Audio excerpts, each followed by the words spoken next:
lawmakers on Capitol Hill hammering TikTok CEO over his company's ties to China. Joining us now are the leaders of the new House committee investigating China, Chairman Mike Gallagher and Ranking Member Raja Krishnamoorthi. Both also serve on the Intelligence Committee. We're going to get to TikTok in a moment, but Congressman Gallagher, you're also on the Armed Services Committee, so I want to start by asking you about the attacks targeting U.S. bases in Syria that left an American contractor dead, several service members wounded. The Biden administration retaliated with airstrikes targeting Iranian-backed militias believed to be responsible, but that didn't seem to stop them. What more should we be doing? Well, I think we should be concerned that our deterrent posture vis-a-vis Iran is crumbling. We can't afford another failure of deterrence like that which we saw in Ukraine. Some practical steps going forward, in my opinion, would be to reimpose a policy of maximum economic pressure, abandon an attempt to resuscitate the Joint Comprehensive Plan of Action, as well as force the Pentagon to deliver something they're late on, which is a report on the U.S.-Israeli Technology Working Group, which should have a suite of practical proposals for how we can turbocharge our technological cooperation with the Israelis, help them better defend against the threat of missiles, help us better defend against the threat of Iranian missiles or Iranian proxy militias. So very concerning, more we need to do, and we need to have a clear-eyed view of the regime we're facing in Tehran. And Congressman Krishnamoorthi, the 900 American service members and hundreds of contractors in Syria, they're supposed to be part of an anti-ISIS mission. So why is this happening if we're there to fight ISIS? Well, I think that we're kind of targets of opportunity for these Iranian-backed militias, but we're not going anywhere. We have to stay in northern Syria and work with our partners in Iraq as well in fighting ISIS. And I think the Biden administration did exactly what it had to do in responding to these Iranian militias. I believe there have been 78 attacks by these militias during the Trump administration and now the Biden administration. And unfortunately, we're going to have to deal with them appropriately, but we're not leaving that part of the world as we deal with ISIS. And Congressman Gallagher, another subject, Russia's President Vladimir Putin also announced yesterday that Russia would be deploying tactical nuclear weapons to Ukraine's neighbor, Belarus. How concerned are you about that?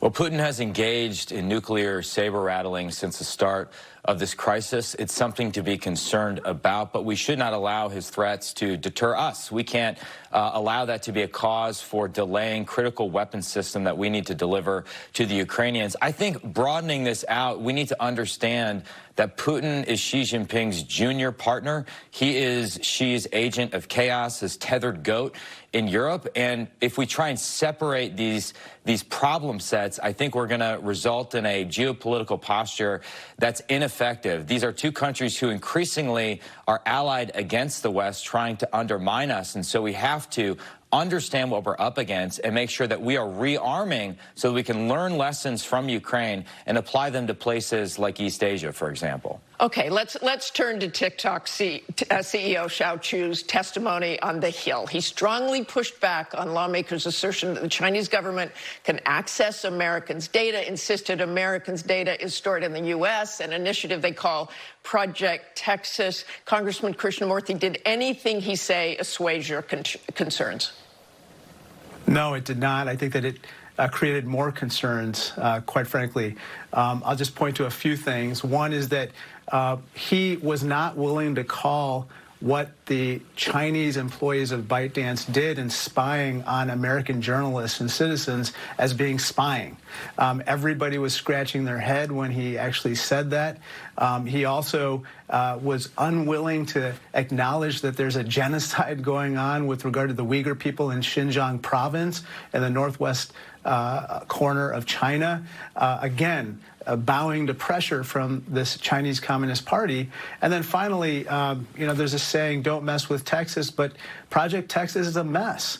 There are whistleblowers coming forward saying that whatever the TikTok management is saying about Project Texas is a pack of lies, and that even when they erected this firewall, supposed firewall with regard to data of American users, these Chinese employees of ByteDance, the parent company, were able to spy on American journalists.